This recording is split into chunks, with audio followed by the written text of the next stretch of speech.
amamva kuwawa ye, amamva kupweteka, atika mango chimwira chimwirabe, amamva kuwawa ye. Madzulo ano mwaswera bwanji maintasesa ana yawe amene tamanga pamimba zinthu zathu zibwerere, zimene zidatengedwa, zimene anthu ena adazitenga, zimene anthu ena adazilanda, ufumu ubwerere chaka chino. Ndili pano kungomangirira zimene ngwazi za Yehova zafotokoza kale, koma ndichita mopasa kwambiri chapter number 21. Omvera, mamawa mtumiki wa Mulungu anatsindika kuti anthu omvera amene akuyenda mawu Mulungu amayima nawo. Ndipo ife tinaona Hezekiya uja Mulungu akuchita naye. Ende chinandidalisa chapter number 18 pamene mtumiki ankadusa anayiona kuti Hezekiya wabwino akhazikisanso chipembedzo cha Yehova. Ukamachita mwangwiro, ukamachita molungama, kumwamba kumayima nawe, ende kumwamba kumakuphimba.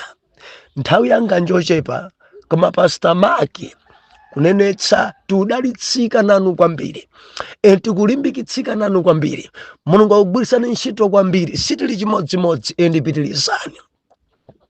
Mwadusa chapter 18 mpaka na chapter number 19, nkhawa ya Hezekiya ndi pemphero lake, mwadusa monse muja, ndipo ife tadalitsika kwambiri, munadusanso mopasa mbewu zimenezo. Haleluya. Masanawa mtumiki wa Mulungu anadusanso mu chapter 20 amatsindika kunena kuti tusoweka kukhala anthu achinsinsi.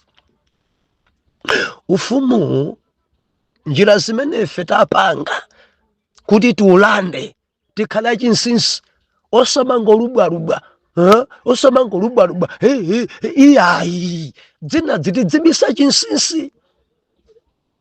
Pano ndatenga 3 days ndifuna ndipemphere zakuti zija ziyambe kundiyendera, ndifuna ndipemphere abwana ndikweze. Musamanene, musamanene, musamalubwelubwe, musamafoto, tabisani chinsinsi.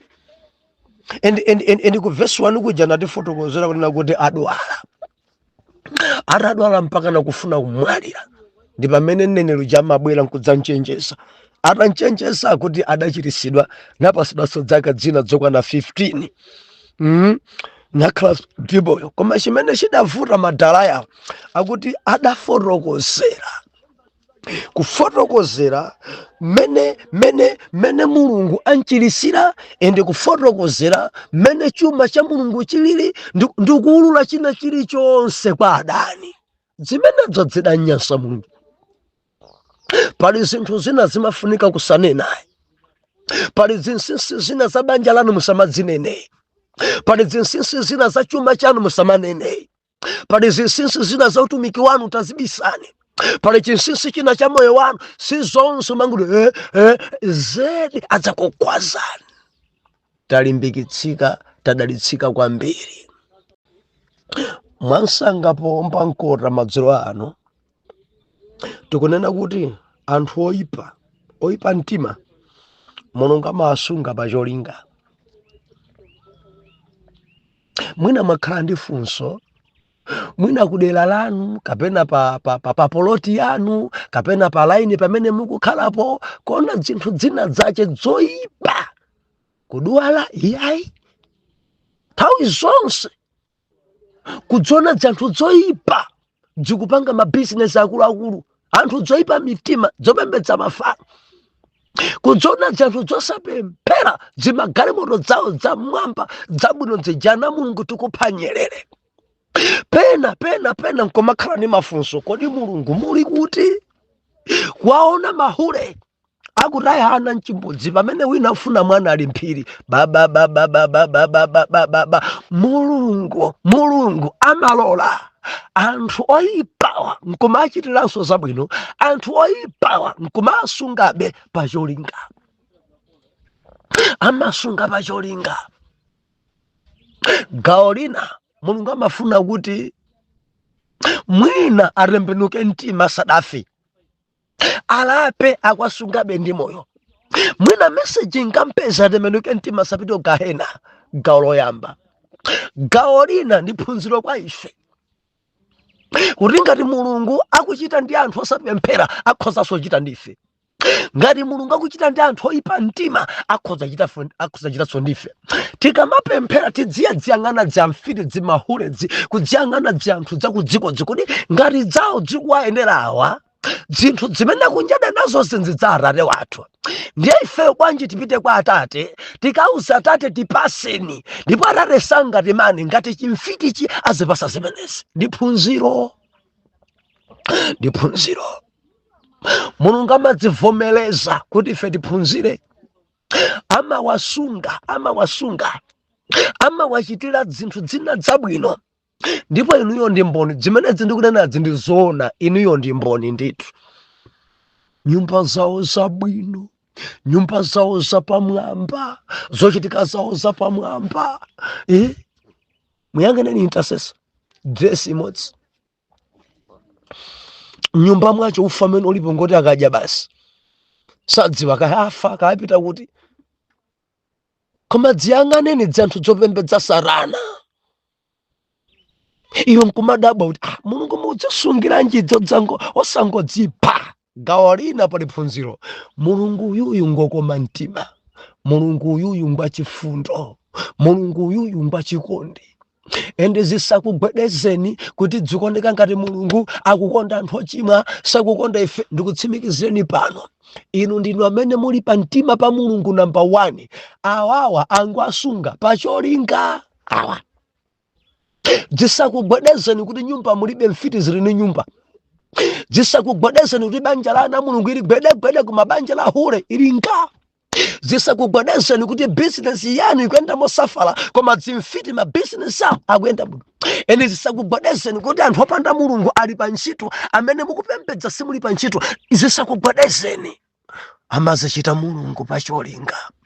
Mbali inayi ndi phunziro kwa ife, mbali inayi ndi chilimbikitso, mbali inayi amafuna tiphunzitse. Mukumbukira ku Egypt, kufinyidwa na Mulungu, kumva pweteka na Mulungu, kuzunzika na Mulungu, nyimbo kukulukutika na Mulungu. Mulungu akuaphunzitsa, Mulungu akufuna kuti Farao afike podzandilemekeza dzenedzene.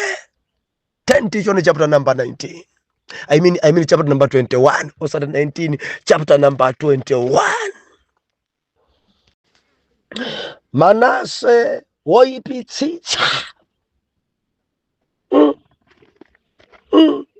chimunthu choyipa, chimfumu choyipitsitsa, chimanase, chimfumu choyipa.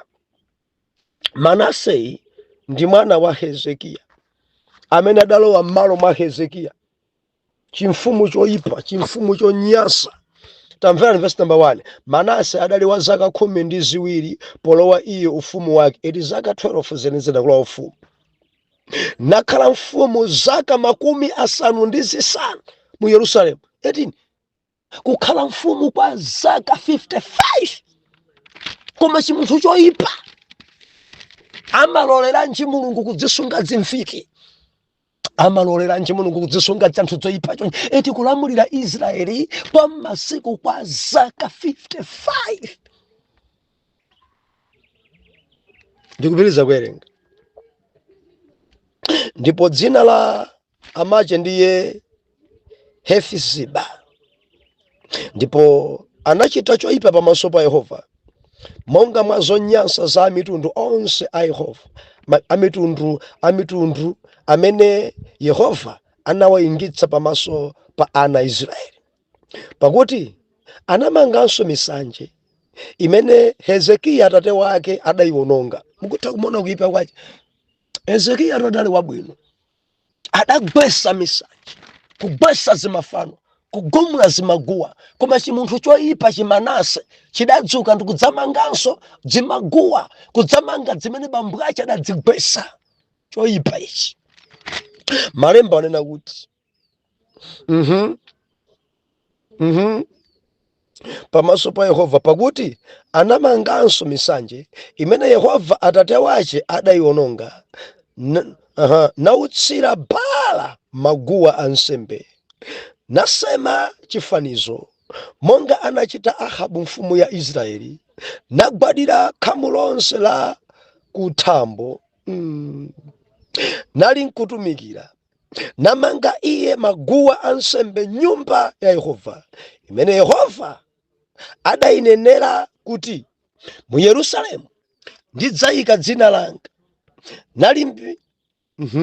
Nalimangira khamu lonse la kuthambo maguwa ansembe, mabwalo awiri a nyumba ya Yehova. Ndalekera pa chapter number, pa verse number 6 kuwerenga. Ma intercessor, chimfumu chimodzi choyipa kwambiri ndi chichi. Chikuchita ngati Ahabu, chikuchita ngati Jerobiamu.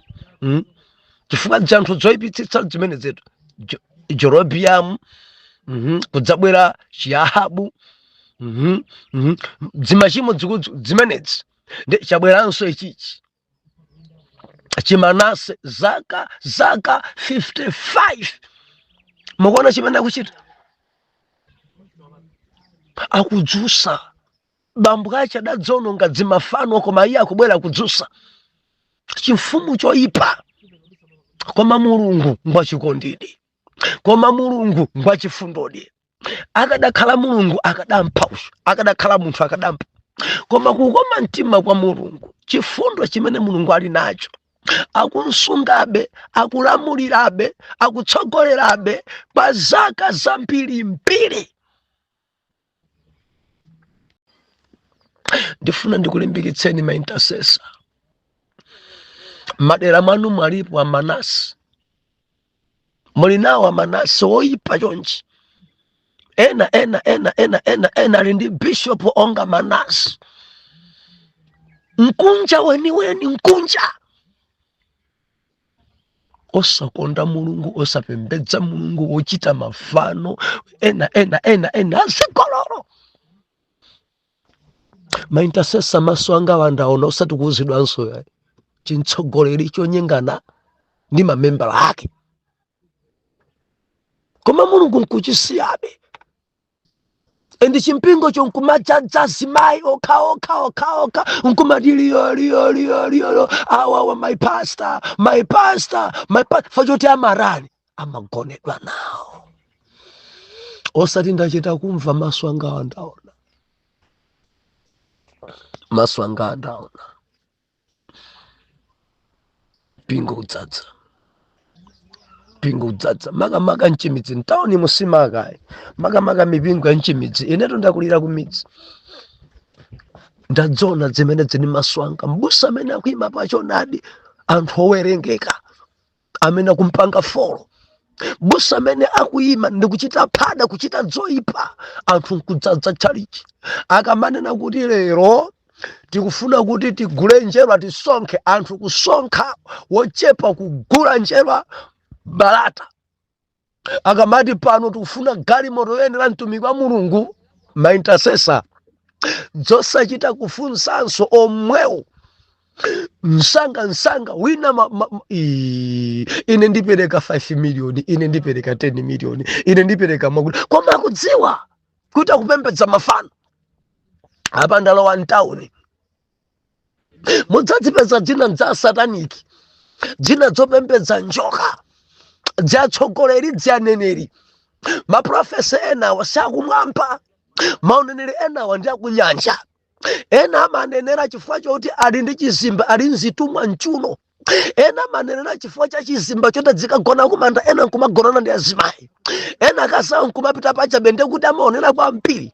ena kangofa mwana wao ndiye kuti maunena chamaphulika akhoza kukuza dzina lako lobadwa, kukuza primary school imene udaphunzira, ndi kukuza secondary school imene udapita, kukuza college yako, ndi kukuza kuti ndani mamuna oyamba amene udakunena ndi wakuti, ukudusa munyengo zakuti, lero pobwera utangobwera utafika pakuti umaganiza zakuti mpaka lero wafika lero chapha mwana. Koma kumadabwa Mulungu akunsungabe. Apha mwana wake kuti alosere kwambiri kuti mauneneri adzikhala enieni. Agona ndi azimayi ambiri kuti akhale pa udindo. Koma Mulungu akunsungabe. Tamverani pa cholinga. Cholinga china nchonena kuti mudzaone kupserera kwawo. Nanga mudzangomva kuti kudali gahena. Mudzaone anthu amng'anowa, anthu oyipa amene adzapsere. Ndi pamene mudzalemekeze Mulungu toyeya ngati Israeli ataona maIjipiti akuyandama pa nyanja adalemekeza Ambuye zikomo. Mulungu ndinu wabwinodi, mwatikondadi kusiyana ndi awo. Haleluya. Manase kudzusa mafano, Manase kupembedza mafano, Manase Baala adamba kumulambira, Manase adasiyana ndi Hezekiya, Manase akuphunzitsa dziko zoyipa, Manase wachoka pamaso pa Mulungu, Manase akupanga zake. Ndikhoza kuwerenga verse number 7 mpaka na kumaliza 18. Khana yake ndi omwe. Ndiwerenge verse number 12. Chifukwa chache atero Yehova Mulungu wa Israeli, taonani nditengera Jerusalemu ndi Yuda choyipa, chakuti yense wochimva chidzamulilisa mwini khutu. Ndipo ndidzayesa pa Yerusalemu chingwe choongolera cha Samariya ndi chingwe cholungamitsira chili cha nyumba ya Ahabu. Ndidzapukuta Jerusalemu monga umo apukutira mbale. Kuipukuta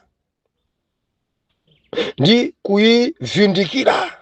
Mumumva Mulungu amene choyipa cha nyasa ndidzaipukuta Yerusalemu, kuisalaza. Ndipo ndidzataya chotsala cha cholowa changa. Ndikuwapereka mdzanja la adani awo. Nadzakhala iwo chakudya ndi chofunkha cha adani awo. Popeza anachita choyipa pamaso panga, nautsa mkwiyo wanga, chiukitsire makolo awo mu Igupto, chatutsire makolo awo mu Igupto mpaka lero lino. Ndiponso Manase anakhesa mwazi wa ambiri wosachimwa mpaka anadzala mu Jerusalemu monsemo, osawerengera kulakwa kwache. Analakwitsa nako Yuda ndi kuchita choyipa pamaso pa Yehova. Machitidwe ena tsono a Manase ndi zonse anazichita sizinalembedwe kodi m'buku la machitidwe a mafumu a Yuda? Nagona Manase ali m'makolo ake, nayikidwa m'manda m'nyumba yake, munda wa Uza, nakhala mfumu m'malo mwake Amoni mwana wache. Zomachitika kuti akachoka akubwera mwana wake, kuchoka kubwera mwana wake. Koma chimene kwambira verse 12, Mulungu ayipidwa ndi kuyipa amene kukuyenda. Mulungu dzimanyansa. Ndinene pano, ngakhale amasunga sukuti Mulungu amakomedwa nawo. Ayi, ngakhale amawasunga kukhala ndi moyo, ngakhale zinthu zawo anthu oyipa zikuyendazi sikuti Mulungu akukomedwa nazo. Ali mpeni kumphasa anthu yawawa gahena akamulawa ngati amwalire opanda Khristu. Chenjezo langa kwa maintercessor lero ndikufuna kuti ndipereke chitonthozo. Musamadandaule ngati anthu oyipa kusungikabe. Ene musamadandaule ngati zawo zikuyendabe. Musamadandaule ngati Mulungu akwasungabe. Ene musamadandaule ngati Mulungu apasabe zambiri. Mbali naye ndi phunziro. Mbali naye Mulungu akufuna kuti mwina atembenuke mtima. Mbali naye chidzakhala chitsanzo chathu mmene moto umayakira mgahena Yowa. Ngati salapa adzakomana nazo. Koma mbali naye ndi chilimbikitso. Ngati osapemphera zikuyenda, ife zidzatiyendera koposa. Ngati osapemphera kulemera, ifenso tidzalemera. Ngati osapemphera kuyendera Benzi, ifenso tidzayendera chigalimoto chicha lenja. Nzotheka ni Mulungu zimenezo, ndipo zili choncho kuti zitilimbikitse. Taonani chimfumu choyipa, chimfumu chonyasa Manase chidachita monyasa mpaka na kumwamba nkunena kuti ndidzapukuta Israeli monga ati Israeli ndi Yuda monga timapukutira mbale kuchosa fumbi. Adzakhala bwino Israeli sadzagwebedwa apa. Ndi uneneri tumene Mulungu akulankhula. Andi zimene zimukazona kutsogoloko mpaka ndizikuwapangisa kuti anthu aja akapite ku Babuloni, akakhala akapolo ndiye kupukurako kugumula mpanda wonse dziuchokera uku kupsa mtima kwa Mulungu ndi fuko la Israeli ndi Yuda. Adadzakhala akapolo aeni nakakhala ku Babuloni akapolo. Haleluya. Pomalizira akulowanso Amoni mfumu ya Yuda mwana wake wa Manase. Amoni anali wa zaka 22 polowa iye ufumu wace, nakhala mfumu zaka 2 mu Jerusalemu, ndi dzina la make ndiye Mesulemeti mwana wa Halus waku Yotiba. Nachita iye choipa pamaso pa Yehova, monga umwe anachitira Manase atate wake. Naenda iye njira monse anaendamo atate wache, natumikira mafano anatumikira atate wache na wagwadira. Adachita sondandande ndi bambo ake. Zanthu zoyipa musatsanze, maintasesa musakhale woyipayi. Tikamanena kuti kuyipa mtima, sitikamba kuyipa mwendoyo kapena kuyipa nkhope. Munthu amene ayipa mtima zavuta. Bolani ayipe diso lake, bolani ayipe mutu wake, bolani atayipa mwendo. Koma munthu akayipa mtima ndi chigawenga.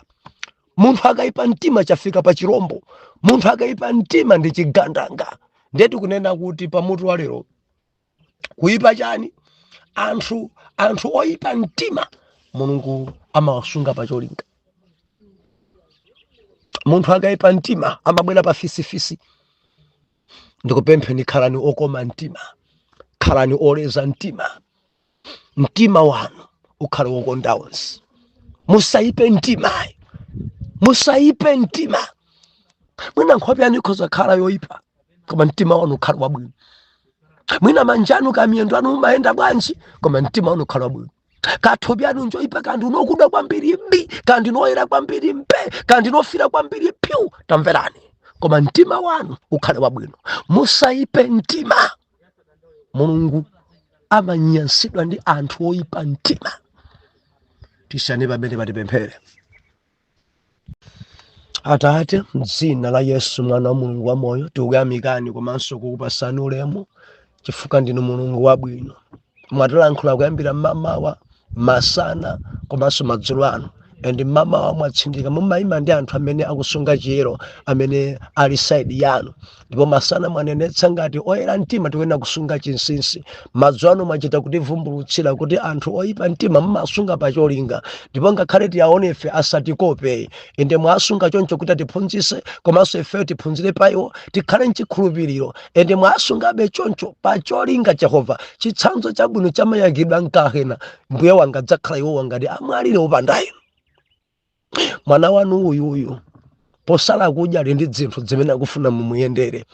Mwana wanu uyu ali ndi nkhondo zimene ali nazo. Mwana wanu uyu ali ndi chosowa chapadera. Mwana wanu uyu akufuna dzanja lanu. Mwana wanu uyu munkonzere tsogolo lake. Mwana wanu uyu muchite naye mwapadera. Mu dzina la Yesu Kristo ndikupemphera Ambuye podalitsa zakudya zimene ana anu akupita akadya, ndikudalitsa madzi amene anu akupita akalandira, ndikudalitsa zakumwa zonse, ndikudalitsa chilichonse cholowa m'mimba mwawo, kuti Mulungu chipereke mphamvu, chipereke thanzi mu dzina la Yesu, kuchiritsanso matenda matupi yawo. Ilemekezeke ndikutamandika dzina lanu. Inu ndinu Mulungu wabwino komanso Mulungu woyera, amene kulibe wina ofanana nanu, Mulungu wokonda ndi osamala. Dzina lanu ilemekezeke. mulemekezedwe Jehova. Dalisana nanu onse pankare wa moyo, dalisena nanu onse amene kusala kudya mukumana ndi nyengo Jehova, nyengo zokulukutika, nyengo za paniki zimene mwana wanu akudusa. Pali wina pakati pathu chakudya chakumadzulo alibe, chakudya cha mmawa alibe, wina dzavuta ni masukulu fees a ana mwezi wa January, wina Jehova mbewu alibe, kumunda sidzikuyenda, wina mabizinesi achalowa pasi, ena ntchito sadalembedwe, ena kusowa gwira ntchito Jehova ali kunja kwa dziko. Jehova ndikupemphera mwakumbukire, akumbukireni ana anu Jehova, kudzana nanu Jehova, endidalitsana nanu Jehova, endelana nanu Jehova, pambanitsana nanu Jehova, kulitsani malire ananu Jehova, akomereni mtima koposa nanu. Ena kudwala achiritseni, ena kutsegula mimba chifukwa cha fasting. Si mimba mumatenda chifukwa cha fasting, Mulungu tsekani mimba mwawo. Ena Mulungu thupi lawo lathaonda kwambiri chifukwa cha fasting. Ndikupemphera Ambuye mubweseresa mnofu wawo mu dzina la Yesu Kristo. Ena kuchita kuyenda mbuye wanga mochita kudzedzereka, mochita kupheperuka. Mulungu aise ndikupemphera mu dzina la Yesu muchite nawo, mwasamalire Mulungu. Apaseni mphamvu zokhoza kuyenda, apaseni mphamvu za pemphero, apaseni mphamvu zowerenga mawu, apaseni mphamvu zotumikira mabanja awo, apaseni mphamvu zogwira ntchito, apaseni mphamvu. Mwapase maumboni mu dzina la Yesu. Oyera mtima tonse tiyankhe kuti amen and amen.